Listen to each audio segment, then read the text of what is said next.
Joseph Andrews. Henry Fielding. Henry Fielding. Born on April 22, 1707 in Somerset, English novelist and dramatist known for his earthy humour and satire. Educated at Eton College, in 1728, travelled to Leiden to study classics and law at the university. Lack of money made him to return London, began writing for theatre. Works are savagely critical of the government of Prime Minister Sir Robert Walpole. The Theatrical Licensing Act of 1737 is to be a direct response to his activities in writing for theatre. Started writing novel in 1741. Died on October 8, 1754. Joseph Andrews. Titled Joseph Andrews or The History of the Adventures of Joseph Andrews and of his friend Mr. Abraham Adams, published in 1742. Fielding defined it as a comic epic poem in prose.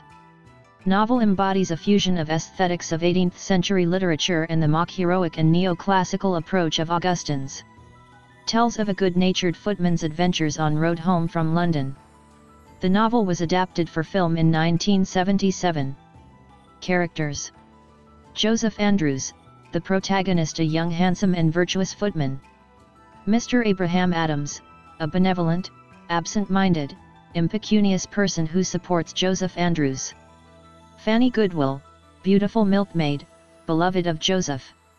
Sir Thomas Booby, recently deceased master of Joseph and patron of Adams. Lady Booby, Sir Thomas Booby's widow, attracted to Joseph. Mrs. Slipslop, a hideous and sexually voracious servant in Booby household. Peter Pounce, Lady Booby's steward who lends money for other servants. Mr. Booby, the nephew of Sir Thomas. Pamela Andrews, Joseph's virtuous and beautiful sister. Mr. Andrews, father of Pamela and Joseph. Mrs. Andrews, mother of Pamela and Joseph. Characters: 2 ruffians, highwaymen who beat, rob and strip Joseph. Postilion, lends Joseph his greatcoat after attack. Mr. Towors, the master of the inn where Joseph boards. Mrs. Towors, the nagging wife of Mr. Towors. Betty, a chambermaid in the inn of Mr. Towors. Mr. Barnabas, a clergyman who attends Joseph after attack. Surgeon, belatedly addresses the injuries of Joseph. Bookseller, a friend of Mr. Barnabas, author of several sermons. Tom Suckbribe, the constable who fails to guard the ruffian. Leonera, a shallow woman and reclusive of a grand house. Horatio, an industrious lawyer intended to marry Leonera. Bellarmine, a French effete cavalier who rejects to marry Leonera. Characters: Mrs. Graveairs, a stagecoach passenger who objects to travel with Joseph. The Justice, a local magistrate. Mr. Wilson, a gentleman whose elder son was stolen by gypsies. Mrs. Wilson, wife of Mr. Wilson. Peddler, who pays one of Adams' many in bills. Mrs. Adams, wife of Mr. Adams and mother of his 6 children. Parson Trolliber, an entrepreneurial and greedy clergyman. Mrs. Trolliber, the downtrodden wife of Parson Trolliber. Hunter of men, a sadistic man sets his hunting dogs on Mr. Adams. Captain, abducts Fanny on the squire's order.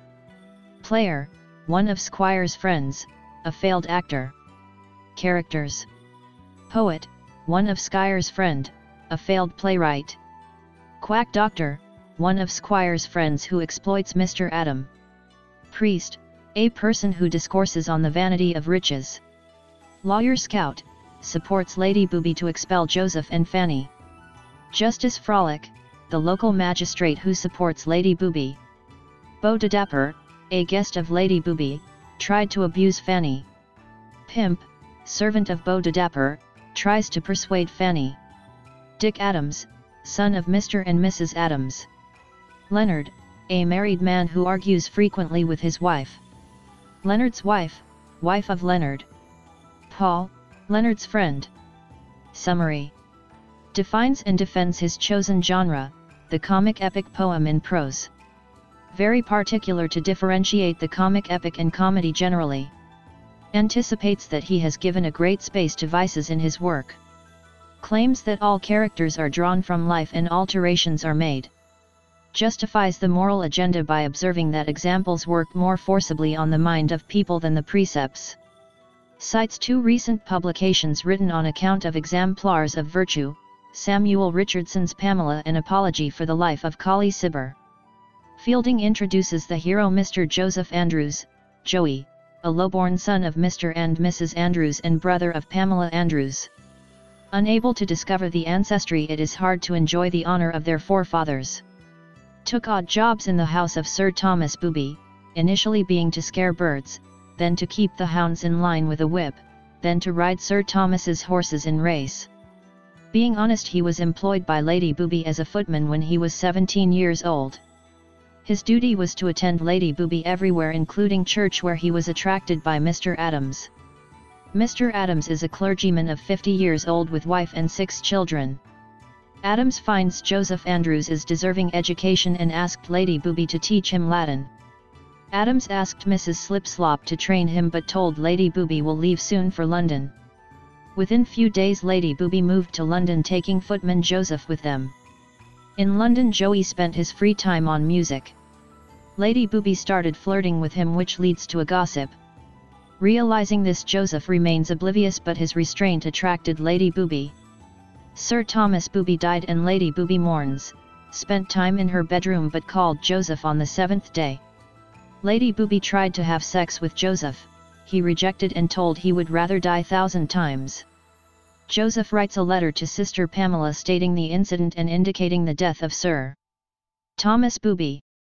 After finishing letter, he came downstairs, saw Mrs. Slipslop, who offers tea, and they sat together and chat. She too is strongly attracted to him. Lady Booby rings and called Mrs. Slipslop and sends the order to dismiss Joseph after many reverse thoughts. Fielding indicates the power of love which deceive people, but Joseph gave importance to his virtue and stated the same to Lady Booby. Lady Booby gets angry and calls Mrs. Slipslop and asked her to settle the wages for Joseph and send him away. Lady Booby begins to worry about her reputation. Joseph thinks that the chastity of men is as same as of women. Mr. Peter Pounce, the steward, calls him to receive his wages, charged huge interest on his advances. Joseph borrows clothes from other servants and sets out at 7 in the evening. Joseph moves to Lady Booby's country seat to reunite with Fanny, his long-lasting love. A storm makes Joseph to find shelter in the inn of Timotheus. Another traveller too comes there, who is a servant of a neighbour of Sir Thomas Booby. After storm they both started their travel together. Joseph and fellow traveller reach another inn at 2 in the morning. Other man stays there while Joseph continues on foot. 2 ruffians attack Joseph on head with a pistol, looted money and clothes, strip him naked and left him for dead. A coach approaches, though passengers resist. A postilion helped Joseph by giving his greatcoat, as women are there in coach, and takes Joseph with them. 2 ruffians stops the coach and demands money, which they get. The coach moves, some tells dirty jokes, and finally reached an inn. Betty the servant maid prepares bed for Joseph, and coachman calls a surgeon as he realizes Joseph is a poor man. In the morning, the master of the inn, Mr. Towers, arrives, orders Betty to give one of his shirts to Joseph. Mrs. Towers objects and argues. The surgeon arrives and tells his wounds are likely mortal. Joseph narrates the attack of the ruffians, asks surgeon the possibility of his recovery, but surgeon tells to settle his worldly affairs. Mr. Barnabas, the clergyman, arrives, asks to repent sin and forgive ruffians, as it is a Christian manner. Joseph feels for the separation from Fanny, his beloved. In the evening a grave person comes to inn, and hearing the chat he inquires about Joseph. Some young men arrive with a ruffian and recovers all belongings of Joseph and a piece of gold with ribbon from Fanny. A happy reunion takes place between Joseph and Adams. Investigation occurs, and next morning the ruffian is taken to the justice. Mr. Barnabas and surgeon approach and ask his gold piece to produce as an evidence against the ruffian, but he rejects. Adams tells he is on his way to London to publish his sermons. The ruffian escapes during night. The guard Tom Suckbribe might have supported him. Joseph rises but ill, Adams running low money attempts to borrow but not works, had discussion with Barnabas regarding sermons. Surgeon arrives and says, it will take 3 more days to recover. Barnabas introduces a bookseller to Adams who is not interested in sermons. Great commotion erupts in the inn, Adams intervenes and stops. Betty's personal attributes and lustful attitudes are stated. Joseph and Adams part their ways, struggles to pay the bills. Joseph has not turned up, so Adams enters a nearby alehouse. Mrs. Slip-Slop arrives in a stagecoach, following her Joseph arrives. Adams starts journey in coach and Joseph continues in horse. Slip-Slop tells about the mad behavior of Lady Booby after Joseph left them. Discussion about Leonora took place in the coach. Leonora, daughter of wealthy man, loves Horatio, a lawyer. Bellarmine, a cavalier, admired her with whom she danced. Bellarmine proposed her and by the advice of her aunt she accepted as he was wealthy. Bellarmine runs his coach over Horatio to cause mortal wound. Leonora feels she is the reason. Before completing the story, the coach reaches the inn for dinner. At the inn, commotion occurs as the host's wife insults Adams. As the coach is about to leave, Mrs. Graveairs resists admitting Joseph into the coach. Argument arises. Women in the coach blamed Mrs. Graveairs, then curious to know about the story of Leonora. Leonora served as nurse of Bellarmine, which created gossip. Bellarmine seeks approval of Leonora's father to marry her. Her father, a miser, agreed but without dowry. Bellarmine left the house and sent a note to Leonora from Paris. In the meantime, Horatio acquired considerable wealth. Adam has forgotten about his horse, had a chat with a sportsman. Adam states how he encouraged his nephew and worked for Sir Thomas Booby to be a member of Parliament and how he was ignored later. The sportsman tells the last coach is 3 miles ahead and invites Adams to stay the night at his house. Adams accepts. While walking, hears a woman screaming because of sexual assault. Adams attacks the attacker and thinks that he is dead and the woman who is going to London can be a witness to acquit him of murder. Few men come for hunting. Bird with lantern finds the attacker alive. While walking, Adams tells about Joseph and the girl introduces herself as Fanny Goodwill, Joseph's beloved. Adams is about to depart to Joseph, agrees to accompany Fanny. Adams, Fanny, and young guide sets out for the inn, but because of storm finds shelter in an alehouse, hears singing and Fanny identifies as Joseph. The lovers have an ecstatic reunion. Mrs. Slip-Slop identifies her co-worker Fanny, then leaves without Joseph. Whole night Joseph, Fanny, and Adams sit by the fire. Next day seeks a wealthy clergyman to borrow funds from him. Meets clergyman Parson Tulliver and had breakfast but not got money. Adams returns to Joseph and Fanny, moves to a resort and asks the hostess to trust them to pay their bills later. A peddler listening to him pays enough money to him. They moves to another inn, meets a squire who offers them to stay there and assures that he will send a coach and horse next morning.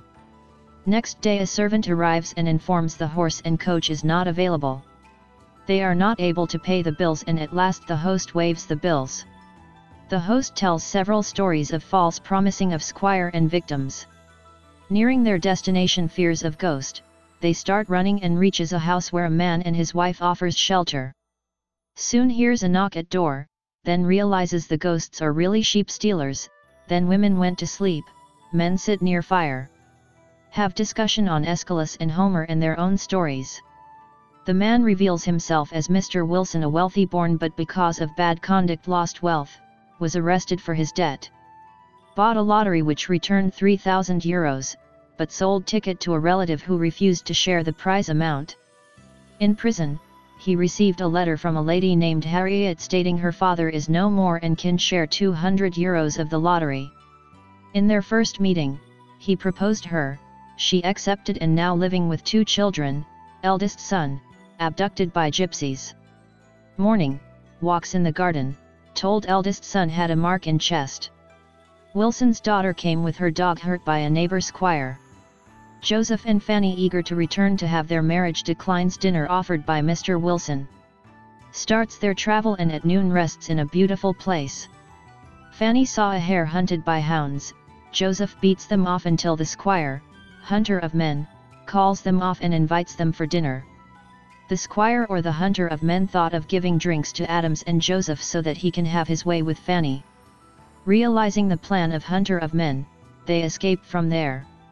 They reach an inn where they met a Catholic priest who, knowing that they can't pay, decides not to stay the night. Next morning servants of hunter of men come there. They prepare to flee. In the standoff with servants, Joseph empties the chamber pot in the face of the half-pay captain. Servant strikes Joseph unconscious, tried to abduct Fanny and tie Joseph and Adams to the bed's pots. While conveying Fanny back to hunter of men, the poet and the player each lavish compliments on each other. Joseph despairs over the loss of Fanny, Adams failed to comfort. On the way back, Fanny begs for assistance from horseman who turns out to be Peter Pounce, recognizes her and rescued. He took Fanny in the carriage and captain as prisoner. Peter Pounce come back to Joseph and Adams. The group departs from there, nearing the final mile to Booby Hall. Lady Booby returns to Booby Hall, received all three. Joseph and Fanny moved to Adams' home provided for them. Next Sunday Adams announced the wedding. Lady Booby asks to stop, seeks the help of lawyer Scout. Scout asked not to publish the bans, if so Lady Booby with the help of Justice Frolic will remove both Fanny and Joseph from the parish. Lady Booby hears from Slip Slop that Fanny and Joseph have been brought before justice. A coach arrives with 6 people, her nephew, Mr. Booby, and his wife, Pamela Booby, who was the former Pamela Andrew. Frolic appears and is about to send Fanny and Joseph to prison as they are accused of stealing a twig from lawyer Scout's property. Mr. Booby intervenes and proves them innocent, and Justice invites them to settle in Justice's own parish. All move to Booby Hall. Lady Booby refuses to receive Fanny. Joseph prepares to meet Pamela and Lady Booby. Fanny moves with Adams to his home. Joseph and Pamela have a tearful reunion. Lady Booby degrades herself in being attracted to him. Joseph meets Fanny and they fix Monday as their wedding date. Lady Booby convinces Mr. Booby to dissuade Joseph from marriage. Mr. Booby approaches Joseph with the plan, which Joseph resists. Near Booby Hall, Fanny meets a gentleman who attempts to force himself on her. Failed, he asks the servant to bring Fanny to him. This servant pimp attempts, but Joseph rescues and they move to Adam's home. Joseph and Fanny reach Adam's home. Adam advises Joseph. A man enters and informs Adam's youngest son is drowned. Adam's in grief. Joseph consoles him. Soon the son appears. He is rescued by a same peddler who settled their bills in an inn. Adams rejoices and greets peddler with genuine gratitude. Lady Booby meets the gentleman, Beau de Dapper, who assaulted Fanny and plans to use him to get Joseph away from Fanny. Lady Booby takes him to see Adam's household. Beau flirts with Fanny. Lady Booby compliments the young son Dick Adams on his appearance, asks him to read. Dick reads the story of Leonard, a married man, and Paul, his unmarried friend, who meets them often and stop their arguments. Beau de Dapper makes a move on Fanny. Joseph rescues. All suggest that Fanny's virtue is hardly worth and Joseph's marriage with her would be a shame to the family. Joseph swears that he loved her more than the world. After all visitors left, Joseph and Fanny return with the peddler to invite the Adamses to dine at a nearby alehouse. The peddler discovers that Sir Thomas bought Fanny from a travelling woman when she was 3 or 4 years old. After dinner he reveals the story of Fanny he came to know from a drummer in an Irish regiment and a woman who in her deathbed told she has stolen a child and sold it to Sir Thomas, whose original parents are Andrews, who lived 30 miles from the squire. Lady Booby withdraws the plan to abduct Fanny, told Slip Slop to stop Beau de Dapper. Slip Slop returns with the news that Joseph and Fanny have been revealed to be siblings. Pamela objects this as her parents have not told about another child. Peddler repeats the tale to Lady Booby, who persuades everyone to withhold judgment until next day when Mr. and Mrs. Andrews arrive. Late night Beau gets off in search of sleeping Fanny and accidentally jumps into the bed of Slip Slop, who assumes him as Joseph. Discovering the mistake, she shouts, "Adams came for rescue." Lady Booby finds Adams and Slip Slop in bed and then realizes the truth. Adams, returning to his room, accidentally enters Fanny's room and slept there until morning. Morning Joseph enters and saw them together, got angry. Adams narrated what has happened. Mr. and Mrs. Andrews arrive morning. denied that they have ever lost a child in this manner. Lady Booby calls Pedlar to say the story, which Mrs. Andrews accepts and explains she lost a child of Mr. Andrew when he was a soldier away in Gibraltar that gypsies stole and replaced with a sick boy who she names Joseph. Pedlar asks for the birthmark of Joseph and identifies him as the son of Wilson. Wilson arrives there as he has promised, discovers his son and embraces Joseph as his long-lost son. Joseph falls at the feet of Wilson and begs his blessings. They all comply and announces marriage when Mrs. Wilson joins. Fielding leaves the marriage function in the imagination of the reader, Joseph rewarded and settled in a farm with a child. For more videos, like, share, subscribe. Thank you.